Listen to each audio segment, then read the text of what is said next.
Hello everyone, this is Century Countess. I'm your hostess of this channel, Countess Anna Marie Cantavale, and I bid you welcome to this new blog. It's late February, and I have some updates as well as some exciting news. So, Comic-Con is coming up.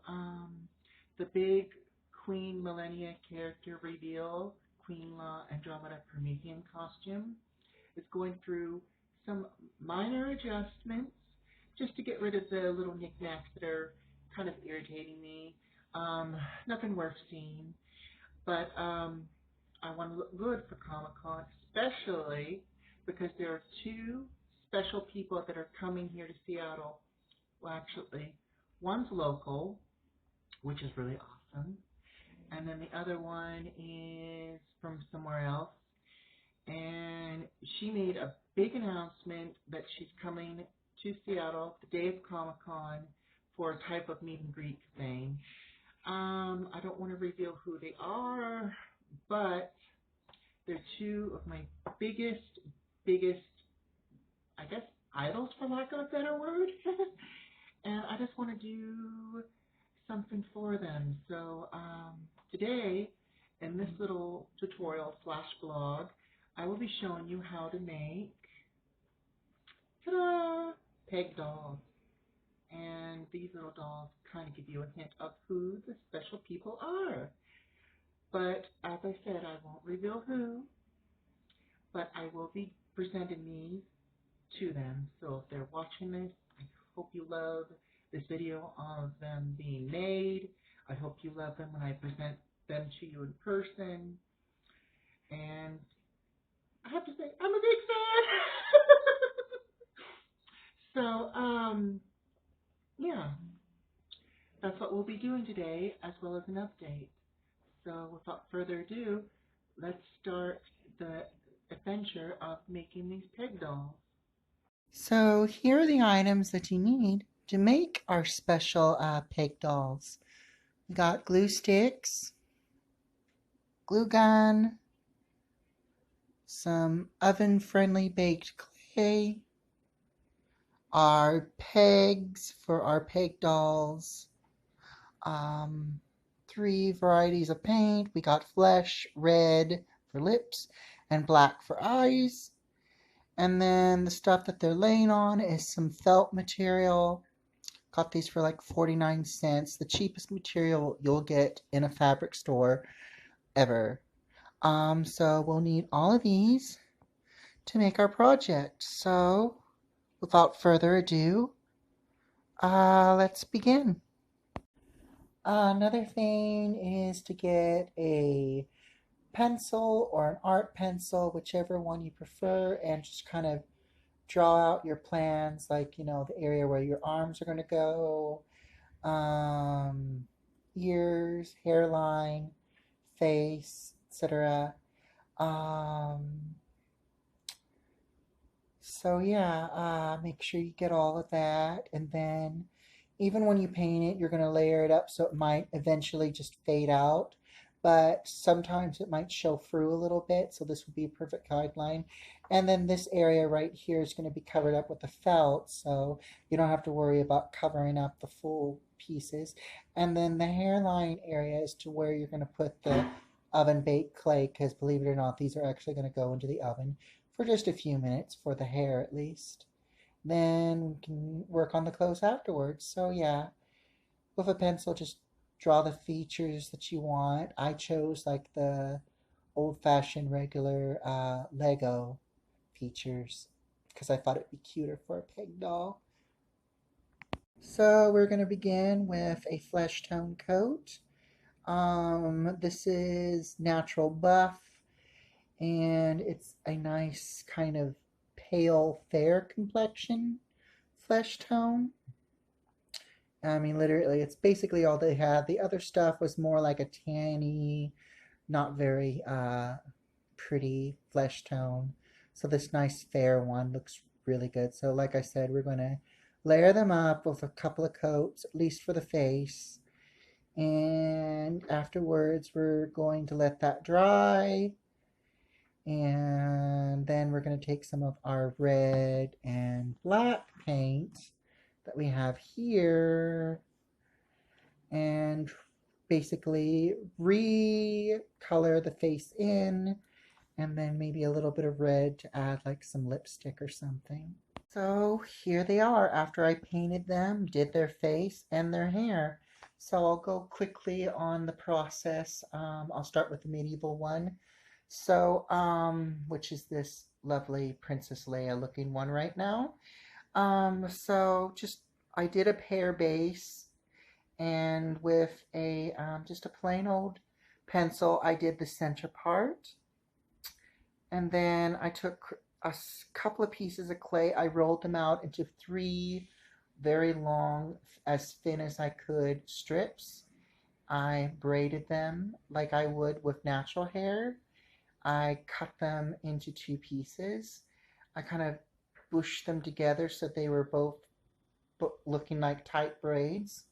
Then I just did this wrap around them. Hold on, give me a minute.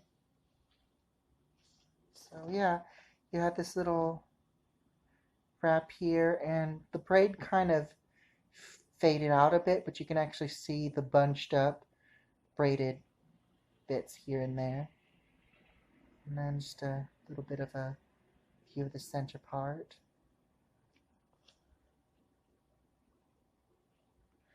And then this one, the model for her is kind of between, I want to say, like a light brown or a sandy blonde.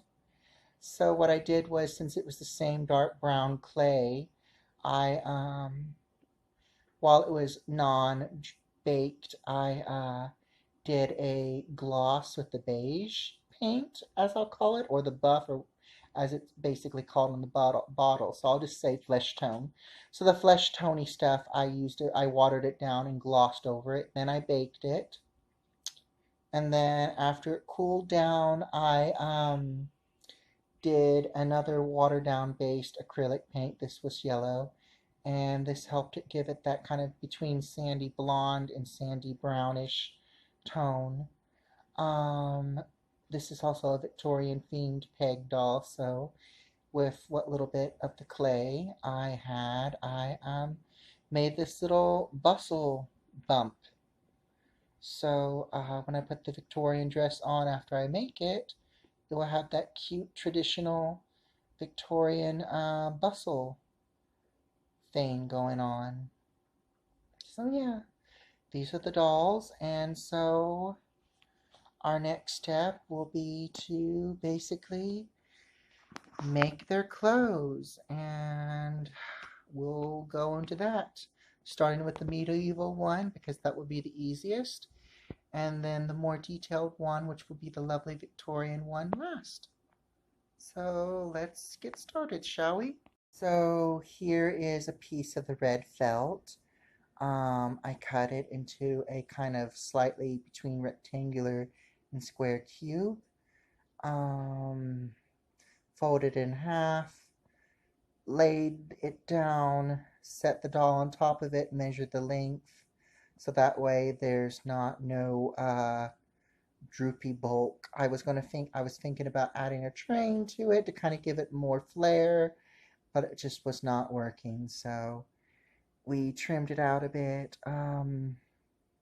So what we're going to do is we're going to fold it in half after we make the neck hole and make a kind of a tube dress, what it's going to look like for the moment. And then, see there, hold that for me, will you, dear?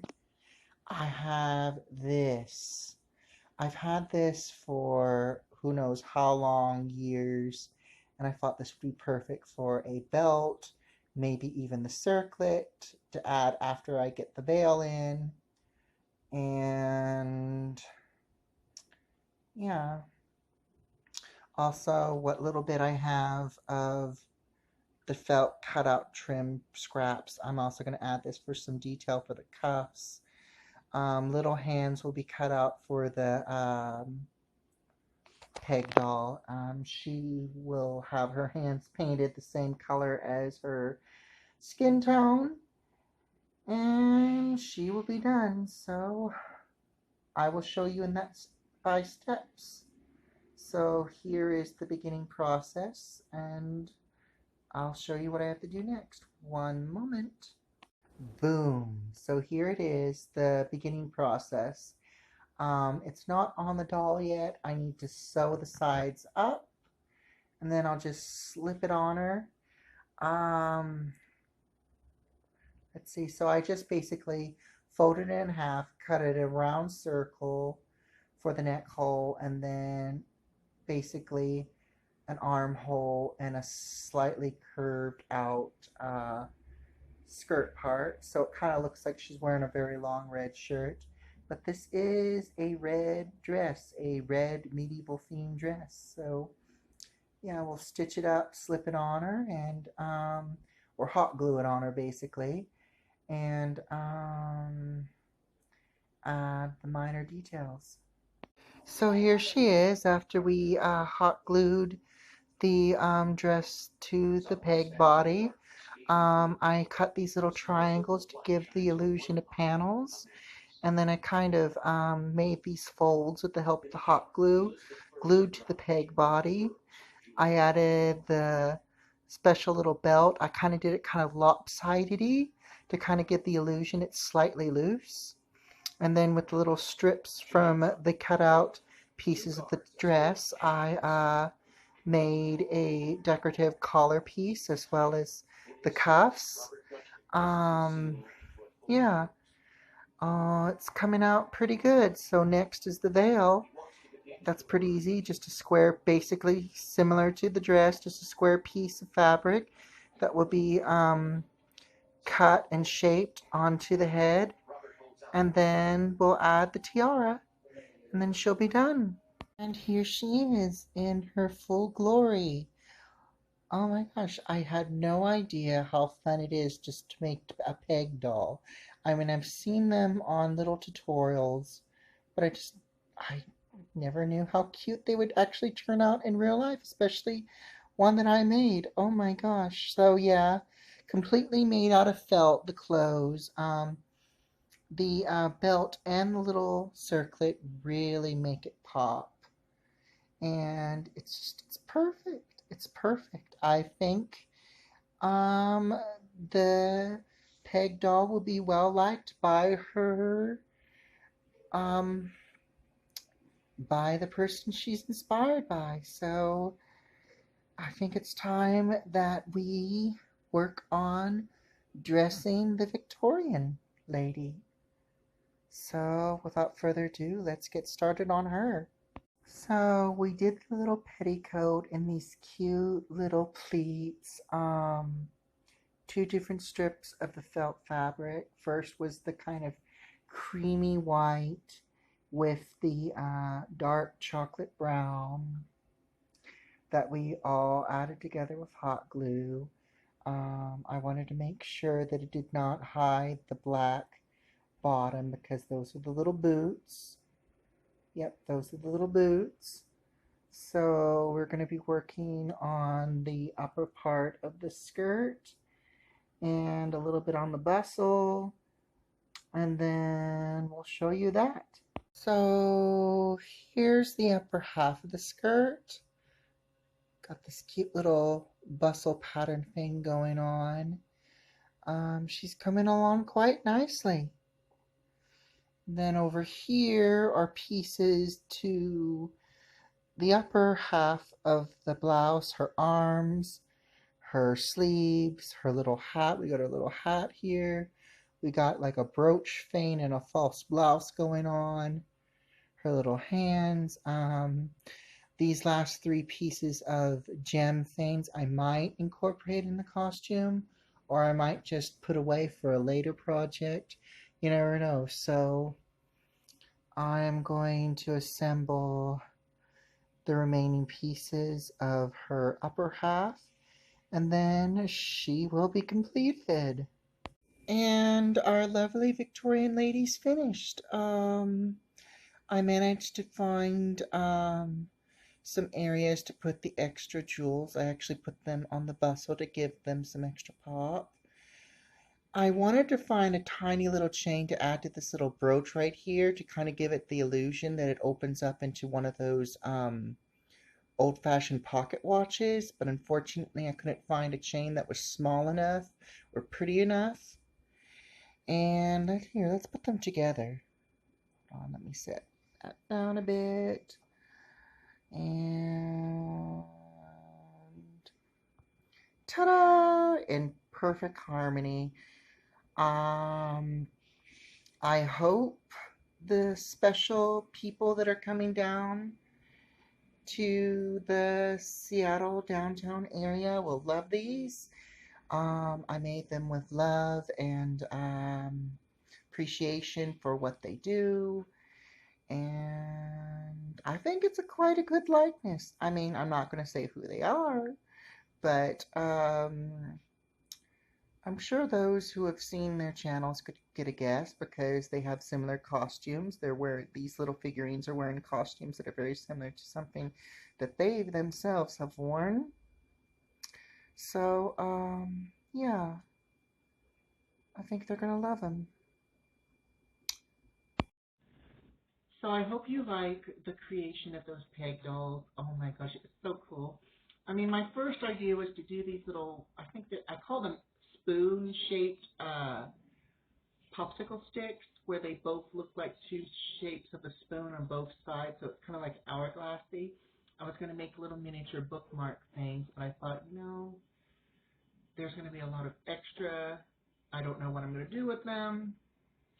So when I saw these little pegs, they were two different shapes in the bag together. So I thought, oh, cool. One could be the Victorian theme, and the one that doesn't have that little extra cylinder thing on the bottom could be the more medieval silhouette of the other YouTuber. So on to the updates.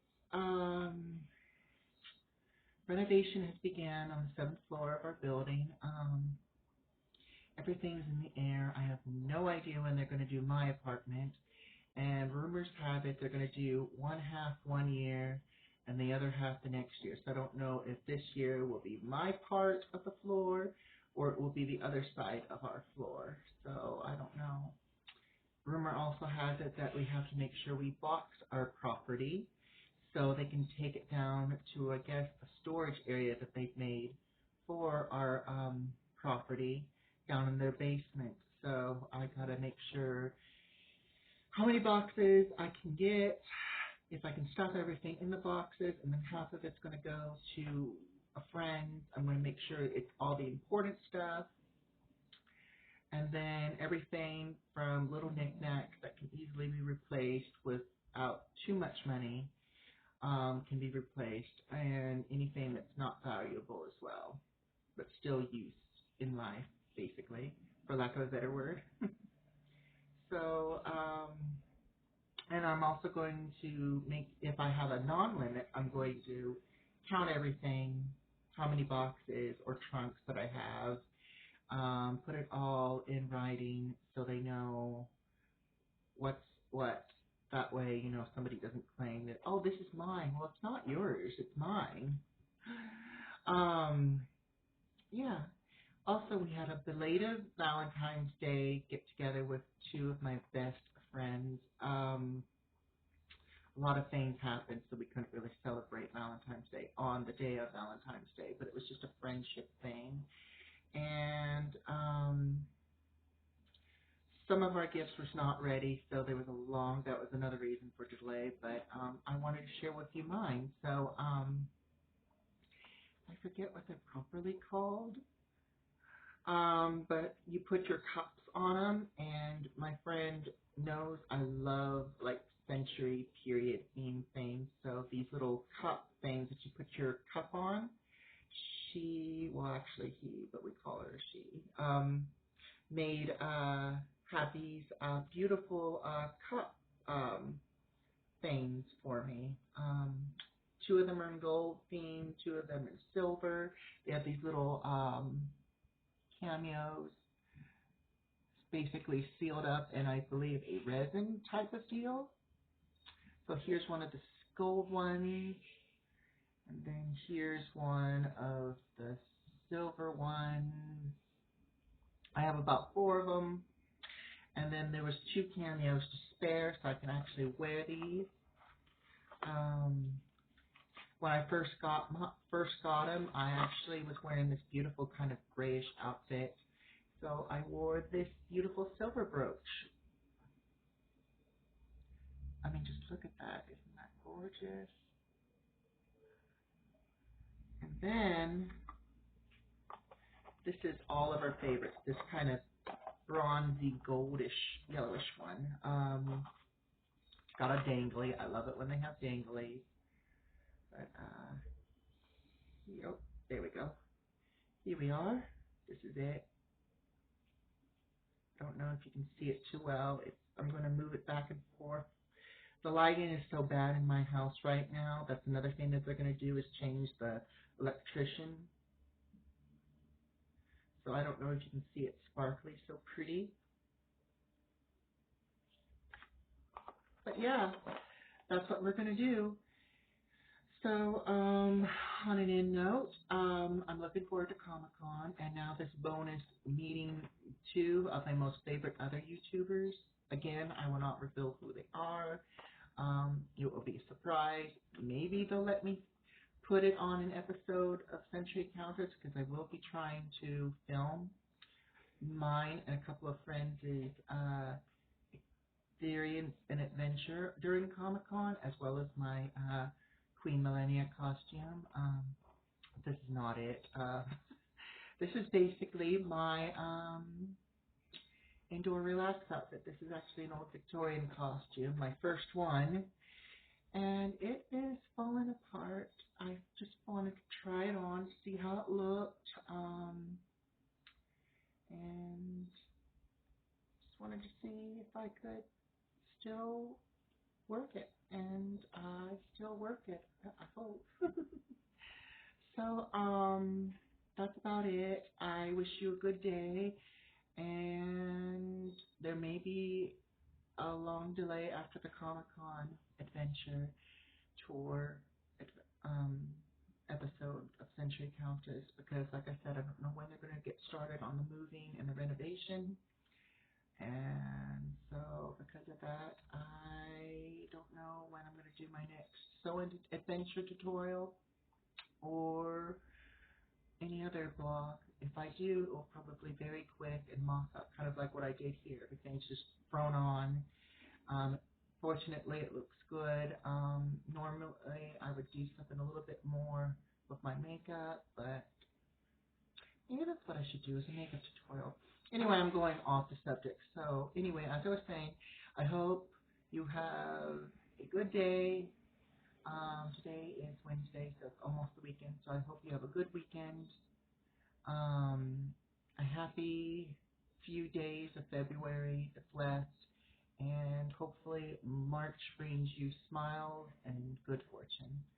This is Countess Counteville from Century Countess, and I bid you all a good day.